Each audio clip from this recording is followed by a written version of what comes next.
வணக்கம், நான் உங்கள் வில்லேஜ் இன்வெஸ்டர். நம்ம இன்றைக்கி என்ன பார்க்க போகிறோன்னா, ஓலா எலக்ட்ரிக் ஸ்கூட்டரை பற்றி தான் பார்க்க போகிறோம். அதாவது பார்த்திங்கன்னா, இந்த கம்பெனி பார்த்திங்கன்னா இப்போ கரண்ட் ப்ரைஸாக பார்த்திங்கன்னா ₹73 இருக்குது. இது பார்த்திங்கன்னா ₹73 வந்து ஐபிஓ ஸ்டார்ட் பண்ண ப்ரைஸே ₹72 ₹76 வரைக்கும். இப்போ பிஇ ரேஷியோ பார்த்திங்கன்னா 0.0 இருக்குது. செக்டர் பிஇ ரேஷியோட கம்மியாக தான் இருக்குது. பிபி ரேஷியோ அதிகமாக இருக்குது. கம்பெனியுடைய வளர்ச்சி ROE பார்த்திங்கன்னா -78.46. அதுவும் இல்லாமல் இது அதிகபட்சமாக பார்த்திங்கன்னா ₹157 போயிருக்கு. லோ ப்ரைஸ் பார்த்திங்கன்னா ₹64 வந்திருக்கு. அதாவது இந்த மார்க்கெட் கேபிடலைசேஷன் பார்த்திங்கன்னா 32,764 கோடி இந்த ஓலா கம்பெனி. இந்த கம்பெனி வந்து ஒரு கடன் இருக்கிற கம்பெனி.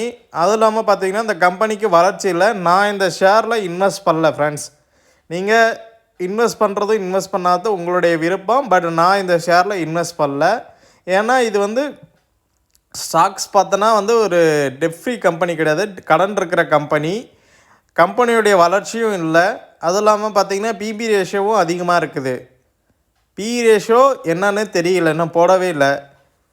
இது வந்து எலக்ட்ரிக் ஸ்கூட்டரை தயார் பண்ணுற கம்பெனி. வெயிட் பண்ணுவோம், வெயிட் பண்ணி பார்ப்போம். மேபி ஃப்யூச்சரில் சப்போஸ் வாங்குற மாதிரி ஐடியா இருந்தால் சொல்கிறேன் ஃப்ரெண்ட்ஸ்.